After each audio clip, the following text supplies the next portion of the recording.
Lisa Garrow has lived a life that has both informed and inspired her work as a connection strategy coach. Since founding Candy Event Consulting in 2008, she has helped guide thousands of planners and their teams to build more meaningful connections with their customers, clients, and community members. Let's listen in as she shares some of her life lessons and how those lessons have set the foundation for her new course and community, the Connection Architect Program. I have a coin collection. It is something that I have had for many, many years. When I was a kid, they used to be just in little bags, maybe in a bowl. Eventually, when I was probably about 9 or 10 years old, I walked over downtown. There was this Sears downtown, and they had this coin collection book where you could actually put your coins in each one of the little slots. And there was a little area where I could, on the typewriter, type where these coins were from. Lots of them at the beginning were from Canada. But what really fueled my fire was I had a traveling family. So I was in a family of 3 girls. We had 3 sisters. I was the youngest. But as I was growing up, I started to understand more about where my family came from. My parents grew up in a rural town in Saskatchewan. They felt strongly like they wanted to find places where there were needs and go and meet them. And back then, that wasn't necessarily something that was easy or done very much, but they just knew that there was more for them. They became teachers and they traveled down to Mexico, where they were teaching in a small school there. They moved then up to Kansas, where my oldest sister, was born. Then they moved to Oklahoma, and that was okay because my next sister was born there. And then they moved back to Canada, back to Saskatoon, Saskatchewan, here in Canada, where I was born. But my family and my aunts, my uncles were travelers. And so they also traveled all over the world. They were living in Japan, in India, in Mexico, in many, many places. And they would come home. And as we were in this small city here in Canada, we would go visit them, reconnect. And they'd have coins on the table and just lying around because they would have just come back from these places and taking a break, seeing family again. They'd be giving me these little coins. And I started to get more and more interested in where were these coins coming from? Why did these coins represent a lifestyle or a life somewhere else, other perspectives, other things that people were living, different ways of living, different food they were eating, different ways of organizing community. I like the idea of a penny traveling around the world. I even wrote a story when I was younger about a penny that had traveled the world and the things that it was experiencing with each one of its owners. There were things about what currency meant and how cultures were created around ways of transacting with each other. So I was young. I was 7, 8, 9 years old, 10 years old, and collecting coins, hearing stories, understanding more about what it actually meant for people to not just live in our own backyard, in our own bubble, taking care of our own needs, but seeing where else we could go and learn and find new perspectives. I soaked it in. I was so curious. I knew that there was something more than for me too. By this time, my dad was a longtime pastor, and my mom had been a community energizer for so many years. And they moved us from Saskatoon to Winnipeg, where they took on an inner city church there. And it was hit the ground running, connect with the school, find the community center, talk to so many community members, telling stories, understanding and hearing stories on how this community wanted to connect with each other. It was an exciting time, but it really fed into the passion to bring people together from different perspectives in different ways to do big things. It wasn't until I was just over 12 years old, I had just turned 13, and I was able to take a trip to Mexico. That trip lasted for just about 2 months in my summer.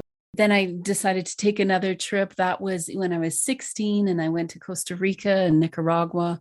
It was really amazing in these trips. It wasn't just about going and exploring and being that tourist, but we were doing work in these areas and building schools and working with some of the local friends that were there and finding ways that we could support and help.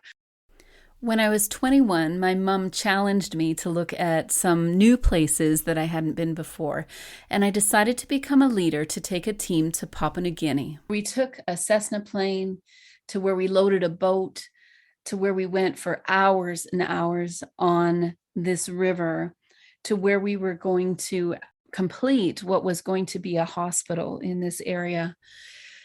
What we found when we got there is the people that were in that area, there were 4 different villages in that area. They actually didn't want us there. They didn't want anyone there from the outside. And it was a chance for us to step back, to really listen. And I have since learned we don't really listen. I think when we have a passion in our hearts, when we feel that there are things that we want to help with, our intentions might be on the right side, but how we go about supporting, helping, advocating may not be what these communities, what our world needs. We were there after hours, days of travel with 30 on our team. So these are teenagers. These are people that are trained in building. They're trained in community development, in agriculture. But we got there and we were stuck. What I had learned in watching my family contribute was brought into everything I could do as a leader for this team, to understand how do we then communicate well? How do we sit back and listen? How do we humble ourselves and start from scratch and really see what it is that people need and how they want to be served? I had a senior leader that was on this team, and we had many, many conversations in our tent area where we were staying. And he continued to say, this is not about us. This is not about us coming in and completing something that we think is important to this group, to these 4 communities that were in this wider area.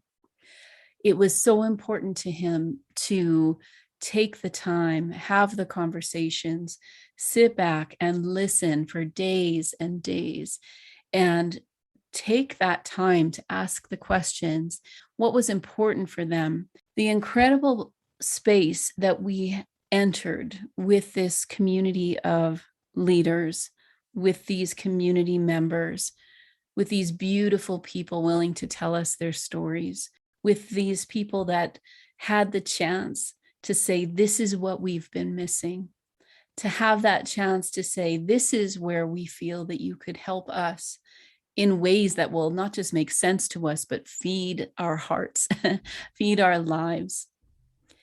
There was a giving and a supporting from both sides. I have on my wall an emu feather duster. I have behind me a drum that was given to me. And in these relationships that were built, I was 21, I was so green. I didn't know truly what it meant to step in and support. They were so gracious to say, we are in this space together. We started to invest in the children in the community. We asked them about what kind of games they like to play. Where was the school? How could we support their learning? How could we invest our time and our lives and our hearts and some fun in this area? And this give and take and this beautiful collaboration that started to happen sat with me throughout that summer. And as I came back home to Canada, I knew that my life was changing. Not that I would be traveling the world, because I did feel like my world and where I could make the biggest impact is here at home. But what that experience taught me was it gave me the opportunity to say there can be another way of doing things. I learned as a leader and started planning opportunities for people to gather, opportunities for people to connect, and then eventually started planning events that really had a huge impact. What I started learning was that if we don't put connections first, if we don't look at the perspectives of others, if we don't take the time to learn about our neighbor, if we move into an area and we want to connect with those that are in that space already, it takes time and it takes listening and it takes storytelling for us to understand each other. I had a very clear passion to start planning events, to put gatherings together, to bring communities together. We were already in a space where we had moved to Winnipeg and we were working with community partners. We were working with people in the area, the downtown area of Winnipeg, where we truly were needing to listen. We were truly needing to see another perspective. We were wanting to connect well, regardless of what the event was. We wanted to make sure that there was a relationship being built. So when I started looking at how do I plan events, how do I look at ways of making connections that are long-term, that are collaborative, that are far-reaching, that are giving people opportunities, I knew that that's where I would be investing my time, where I wanted to become more and more skilled, where I wanted to put this knowledge that I had, this passion that I had gained from my traveling family, this passion that I had found when watching my parents connect with others. This way that when we moved to Winnipeg and we knew that there was something for us in the community, that we could do that in a way where we're considering everyone in the community, that the things that we were putting into motion, the events that we were planning would actually be meaningful. I start talking about event strategy or event research or laying your foundation for your event build. We don't build in isolation. We don't build where we put those blinders on and we can't see our neighbor. We don't land, as we talk about in the program, we don't land on an island and start developing that island without considering everything else that is going on there. What is bringing life to that island? What is actually allowing people on that island to thrive? How can we be part of something and not just create something new? Sometimes that takes us stepping back. Many times that takes us stepping back.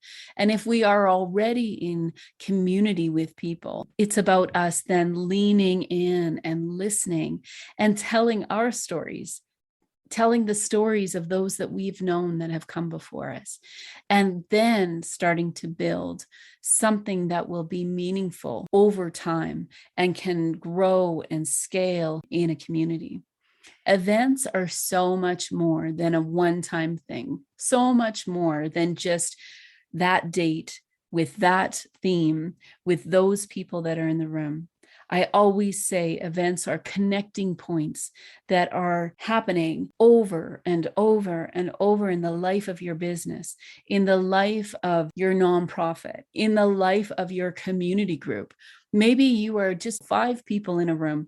You want to grow something that matters and that will have a really strong and positive impact in the community.